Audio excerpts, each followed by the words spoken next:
Le conservateur média s'est rendu à Nîmes dans le Gard pour couvrir la manifestation contre l'extrême droite, dans le but de comprendre les revendications des manifestants et qui nous y trouvons. Le beau temps n'était pas au rendez-vous, mais l'appui, la France Insoumise, le Parti communiste français ainsi que des forces syndicales étaient présentes avec la jeunesse communiste. Bon, maintenant il nous faut trouver des militants pour savoir comment ils comptent concrètement combattre l'extrême droite. Ah, en voilà un militant LFI, il doit avoir 70 ans environ. Qu'est-ce qu'on peut faire concrètement pour lutter contre l'extrême droite ? Voter à gauche. Il suffit d'être majoritaire. Ils n'ont jamais été effectivement majoritaires, ils ne le seront jamais. Vous pensez qu'en ayant un gouvernement de gauche, les gens comme Pascal Praud ou même Éric Zemmour vont disparaître naturellement ? Disparaître, je ne sais pas, mais ils seront marginalisés. Et pourquoi les gens sont d'extrême droite aujourd'hui d'ailleurs ? Pour défendre leurs intérêts.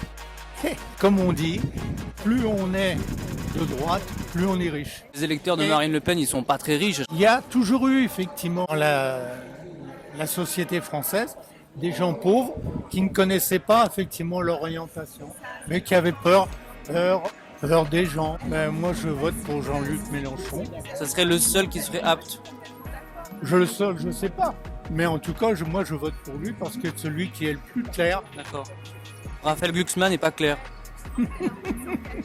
Je sais pas, il me fut un temps où effectivement il fricotait avec des dictateurs en Géorgie. Ah oui, d'accord. Alors ça laisse des traces. Bon, il oublie de dire que Mélenchon a soutenu pendant des décennies le dictateur Ortega au Nicaragua. Concernant le Venezuela, tout le monde en France a dénoncé cette situation, sauf lui. Des drapeaux palestiniens, ok, je ne vois pas de drapeau ukrainien. La manifestation commence. Ah voilà un passant qui me raconte. On peut accepter tout ça parce qu'à un moment donné, on arrive à un point de non-retour. C'est-à-dire que là, à un moment donné, il va falloir soit se battre, soit que le gouvernement parte, quoi, parce que c'est plus possible. Et comment on peut faire concrètement pour lutter contre l'extrême droite ? Se battre constamment, mais je pense que moi, pour ma part, je pense que ça fait partie des chaînes de CNews et BFM TV. Ces chaînes-là, ce sont des chaînes de Rothschild, ce sont des chaînes... Après, je dis pas, ce sont des bonnes chaînes quand même, mais en fait, on raconte tout et le sens contraire. Donc après, ça fout le bordel. À un moment donné, je pense que ces deux chaînes vont disparaître. À un moment donné, on va aller dans un point de non-retour et elles vont disparaître toutes seules, ces chaînes. Et quelle solution, comment on peut faire pour les faire disparaître ? À un moment donné, je pense qu'il va se passer, il n'y a pas de fumée sans feu, les gens vont... Vous croyez à la théorie de la guerre civile ? Je pense. Il va y avoir une théorie. Oui, la théorie est bonne. Je pense qu'on arrive tout droit en fait à une guerre civile. Parce que je pense que la République est morte. Voilà, c'est tout. D'accord. Et donc demain, quel est l'homme qui pourrait représenter la lutte contre l'extrême droite ? Moi, je pense qu'il faudrait mettre des gens du peuple.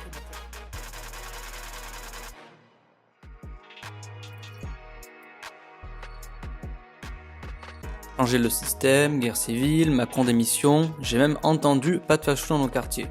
Ou encore le nom du député RN, Yohann Gillet, vilipendé par la foule. Je ne comprends toujours pas comment ils veulent combattre l'extrême droite.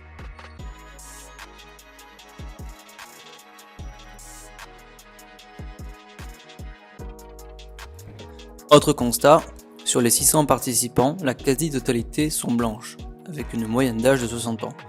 Étonnamment, les non-racisés, comme ils disent, ne se sentent pas plus concernés par cette manifestation. Mais le plus choquant reste l'appel au meurtre de Bardella, avec le slogan « Bardella au feu, RN au milieu ».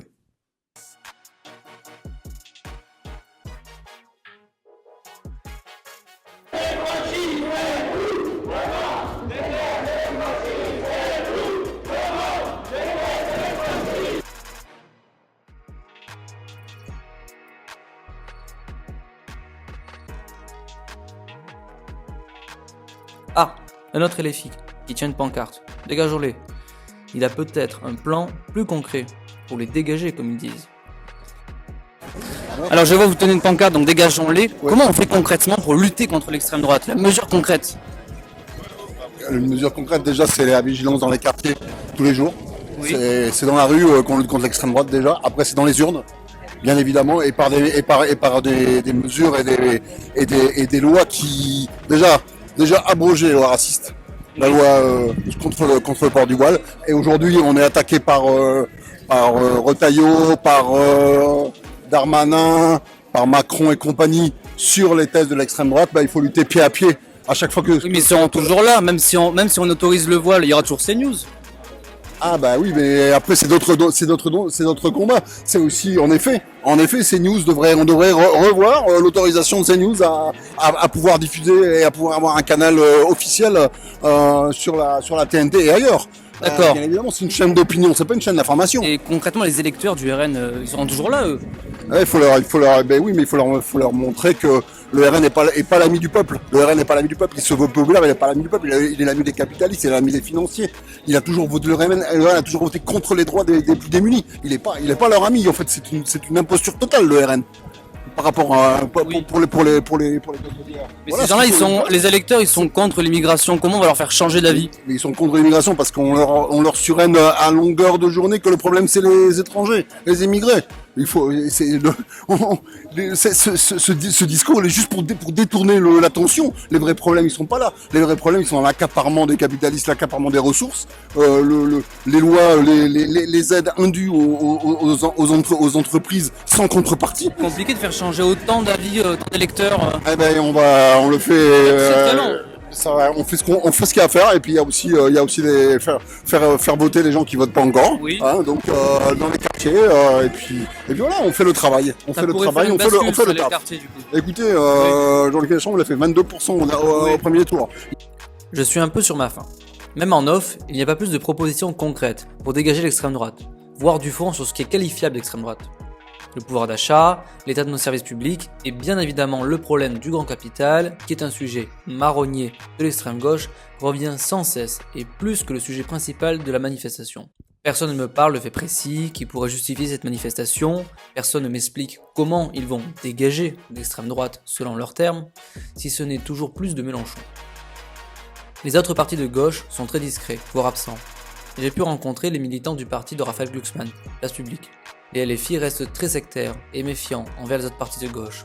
Ils sont dominants dans la manifestation, notamment sur la surreprésentation de pancartes venant des équipes LFI.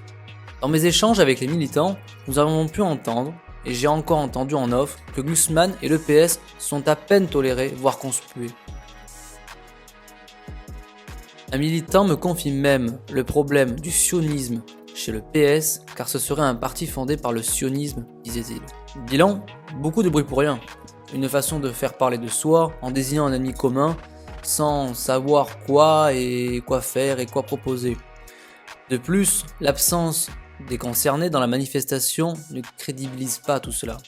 Voir 600 personnes âgées, blanches, défiler contre le racisme et l'extrême droite fait doucement sourire. Mais le plus navrant est l'utilisation de migrants qui portent des banderoles sous la pluie en marge de la manifestation.